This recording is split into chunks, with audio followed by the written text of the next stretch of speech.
শুভ সকাল বন্ধুরা, তোমরা সবাই কেমন আছো? আশা করি সকলেই ঈশ্বরের কৃপায় ভালো আছো। আমরাও ভালো আছি। তবে এই শীতের ভোরে সকালে উঠে কাজটা করতে একটু কষ্ট হয়, কিন্তু করতে তো হবেই, তাই না?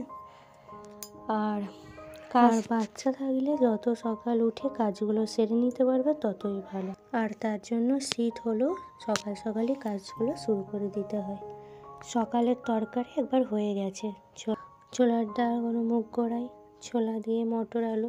এবার ছোলার ডালটা অন্য সময় খেতে চাই না, কখনো আমি করি ছোলার ডালের সঙ্গে একটা আলু দিয়ে দিই, তাহলে আলু দিয়ে মুড়িটা খেয়ে নিই। আর আজকে পোড়ানো থাকেনি বলে ওই জন্য ভাবলাম যে আজ একটু আলুর তরকারি করি। সেই জন্য আজ একটু আলুর তরকারি করেছি। ওর জন্য আলুর তরকারি বা আলু সিদ্ধ এইসব দিয়ে মুড়িটা খেতে পছন্দ হয়। ডাল দিয়ে মুড়িটা খেতে চাই না একদমই। বা মটর তরকারিটা তবু খাই, ছোলা আলুগুলো খেতে চাই। আর এদিকে মাছ এনেছিল, ওই জন্য মাছটা কেটে ফেললাম। মাছগুলো কেটে নিচ্ছি, নিয়ে সেটার মাঝে রান্না হবে, তারপরে ভিজে তুলে রাখবো।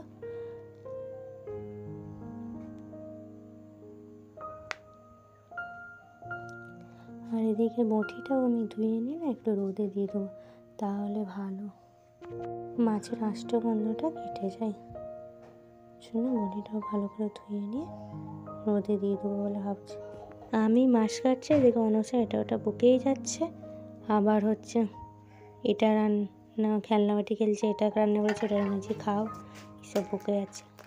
তারপর এদিকে হচ্ছে অনসাকে হচ্ছে আলুটা মাখিয়ে মুড়িটা খাইয়ে দিচ্ছি, খাইয়ে দিয়ে তারপর রান্না চাপাবো।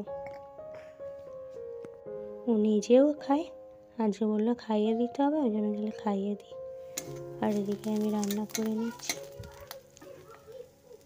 মনে হচ্ছে না তখন তাড়াতাড়ি করে না সময় চলে যাচ্ছে, এই দেখলাম হচ্ছে 9টা, এখনই দেখছি 10টা, এরকম মানে চলে যাচ্ছে।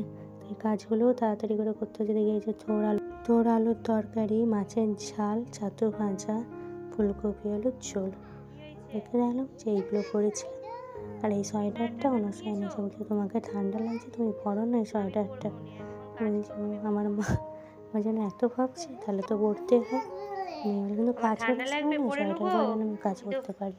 ঠিক আছে, আর মায়ের যখন বলছিল বলে এত আমি চিন্তা, পরে তারপর আবার সোয়েটারটা খুলে রেখে দিয়েছিল।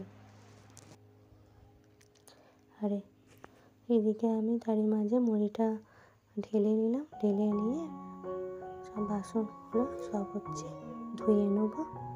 ধুয়ে নিয়ে আর যে ভাবছি সিঙ্কটা পরিষ্কার করবো, কদিন না পরিষ্কার করা হয় না। নুন একটু দিয়েছি, আর শ্যাম্পু, আর ছোটো ছোটো সাবান, যেগুলো মানে হাত ধোয়া যায় না, মানে একবার ছোটো ছোটো হয়ে গেছে সাবানগুলো, সেইগুলো দিয়ে সিঙ্কটা পরিষ্কার করবো।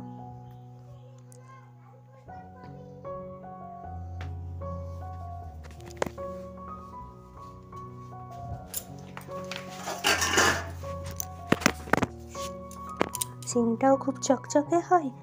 আর ভাবতে থাকি যে এটা কোনো কাজে লাগবে না, ভাবছিলাম ছোটো সাবানটা কিছু কাজে লাগানো যায় কি না। তা ভাবলাম যে এইভাবে তো পরিষ্কার করলে কাজে লাগানো যায়, দেখি কী হয়। তাই দেখলাম, কিন্তু সিঙ্কটাও খুব ভালো পরিষ্কার হয়, আর সাবানটাও কাজে লেগে গেল, অপচয় হলো না।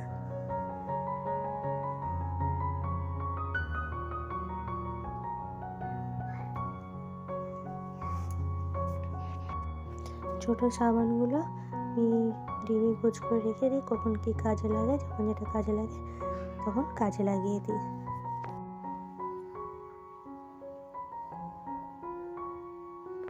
যে কোনো জিনিস ফেলার আগেই ভাবি যে এটাকে কোনো কাজে লাগবে কি না, সেরকম মানে ভাবতে থাকি।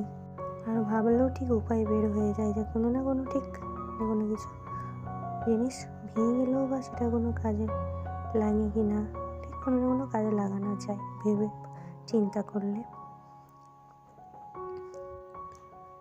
তোমাদের ভালোভাবে পরিষ্কার করে দেখাই যে সিঙ্কটা কেমন, কতটা পরিষ্কার হয়েছে।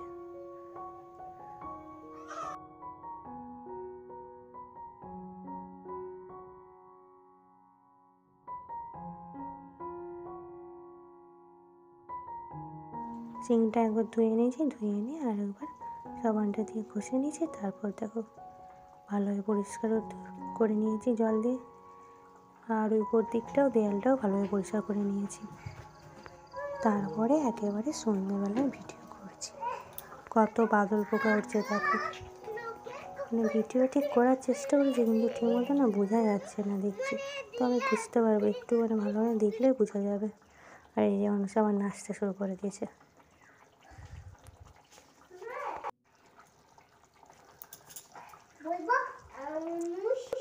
শুভ সন্ধ্যা বন্ধুরা।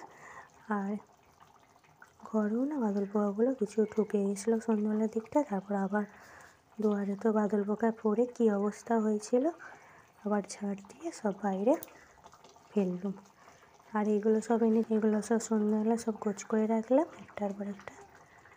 আজকে এখানে ভিডিওটা শেষ করছি। সবাই ভালো থাকবে, সুস্থ থাকবে।